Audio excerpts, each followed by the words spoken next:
Bentornati, bentrovati a Storie. Stiamo raccontando le grandi caratteristiche dell'epica e della lirica. L'epica che aveva come fondamento l'esametro e la lirica che invece ha in qualche modo una sua evoluzione, quindi lascia l'esametro, lascia l'isocronismo per andare verso l'isosillabismo, non più un'uguale ripetizione di tempi, ma una ripetizione costante di sillabe.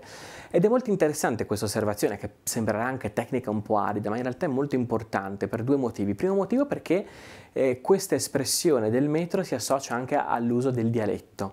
Noi abbiamo visto, quando abbiamo iniziato a raccontare il mondo greco, che c'erano tre grandi ceppi dialettali: il dialetto dorico, che era forse il dialetto più oscuro degli ultimi signori che avevano invaso la Grecia, il dialetto eolico, che in qualche modo era il dialetto più melodico, se vogliamo anche quello più capace di raccontare cose in maniera anche un po' diversa, e il dialetto di tipo ionico, che era quello tipico di Omero, in cui era avvenuto l'epos e l'epica.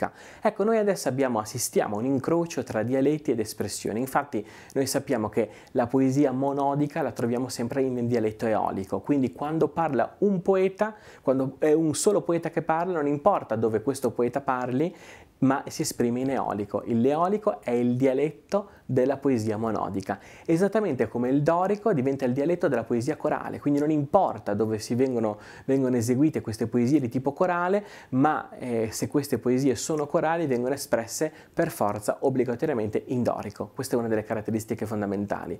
Un altro dialetto viene utilizzato per il giambo e per l'elegia. Il giambo e l'elegia, che sono metri tipici delle invettive, anche lì vengono utilizzati dialetti completamente diversi, molto più riconducibili alle sponde ioniche che a quelle doriche e quelle eoliche, però in una commistione di generi dialetti che stava andando via via trasformando l'epoca storica. Quindi attenzione, le lingue diventano non soltanto il modo con cui si esprime un popolo, ma diventa anche il modo con cui si esprime un messaggio. Se io voglio cantare userò l'eolico, se io voglio dare spirito di gruppo userò il dorico, se io voglio invece mettermi nell'invettiva, mettermi nell'elegia, mettermi nel rapporto a tu per tu, userò qualcosa di molto simile allo ionico, ma che sta via via diventando più complesso perché si distacca dalla lingua di Omero.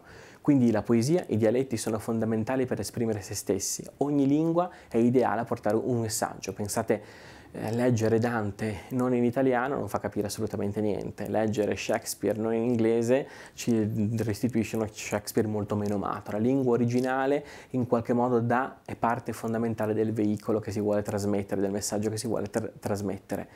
Ne parliamo sempre qui, sempre a Storie. Ci vediamo per la prossima puntata.